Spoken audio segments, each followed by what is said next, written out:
Okay, so in this video, we'll be using congruence to work out the value of some marked unknowns, and we need to first establish why they're congruent, and the logic of this part's really important. Okay, the biggest mistake I often see is when people assume too much. Okay, so make sure when we are establishing the fact that the two triangles are congruent, we are only using information we know already. Then once we know they're congruent, then of course everything about the triangles is the same. Okay, but there are sort of two steps of logic here. One is to establish that they are congruent. Then the second thing is to use that to find the value of the marked unknown. So like last time, we might pause a bit at each one. And if you're in class, you can pause the video as well, take a bit of a vote, and then see the answer afterwards. So let's go. Okay, so they're congruent because of AAS. All right, because we have this angle equaling this angle equaling this angle, and the 6 equaling the 6. And only because we know they are congruent can we then conclude that x equals 3. Okay, so this one would not be an SAS, right? Because at the start, we did not know that x equaled 3. Okay, the given information was two angles and one side. That's how we knew the two triangles were congruent, and then we conclude that x must then equal 3. Okay, I might not go into that level of detail for the other ones, just keep that logical order in mind. That's the most important part of this thing, really. Okay? Alright, next one. Okay, the same because SSS and x must be 83. Check that it is the angle between the 1 mark side and the 2 mark side. So 1 mark side, 2 mark side, 83. Next one. The same because of SAS using the shared side that we saw at the end of last time. Okay, and also the marked side here and the angle in between. And so x must be 7 millimeters. Next one.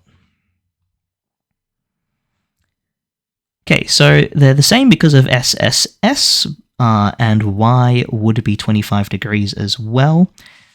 But notice how the triangle's been flipped upside down. So the 2 mark side is on top in this one, but it's on the bottom in this one. 3 mark side is on the bottom in this one, on top in this one. So you've got to respect the fact that the triangle's been flipped. Or put another way, the 75 degrees is between the 1 mark and the 2 mark side. So it must be matching with x, which is between the 1 mark and the 2 mark side. So x is actually 75 degrees.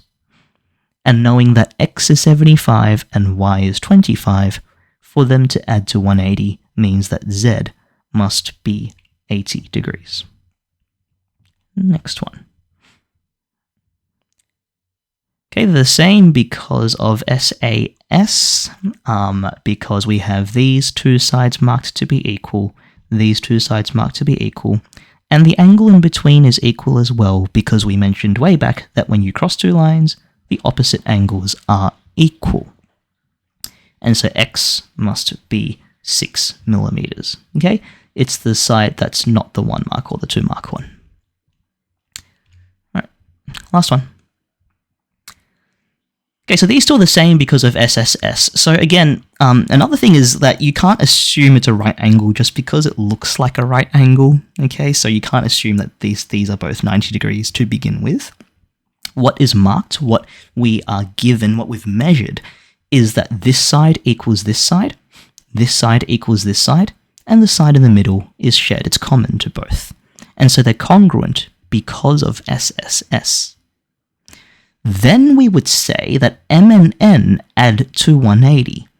But because the triangles are congruent, that means that it must split this angle evenly, which means now we conclude that they are 90 each. They were right angles all along. Okay, and often I have people complaining, well, yeah, we could just see it's a right angle, right? But the logic is important. Okay, the logic is that we didn't know that it was a right angle until we saw that the triangles were the same, were congruent because of SSS, and then we can conclude because the triangles are congruent that this straight 180 splits evenly because of the congruence, and so now N and M must both be 90. Okay? And so x is between the 1 mark and the shared side, so it's 35, 1 mark and shared side. And again, they need to add to 180, and so y and z must both be 55 degrees. Okay, and so that's using congruent triangles to find some values of unknowns. Thanks for watching. See you around.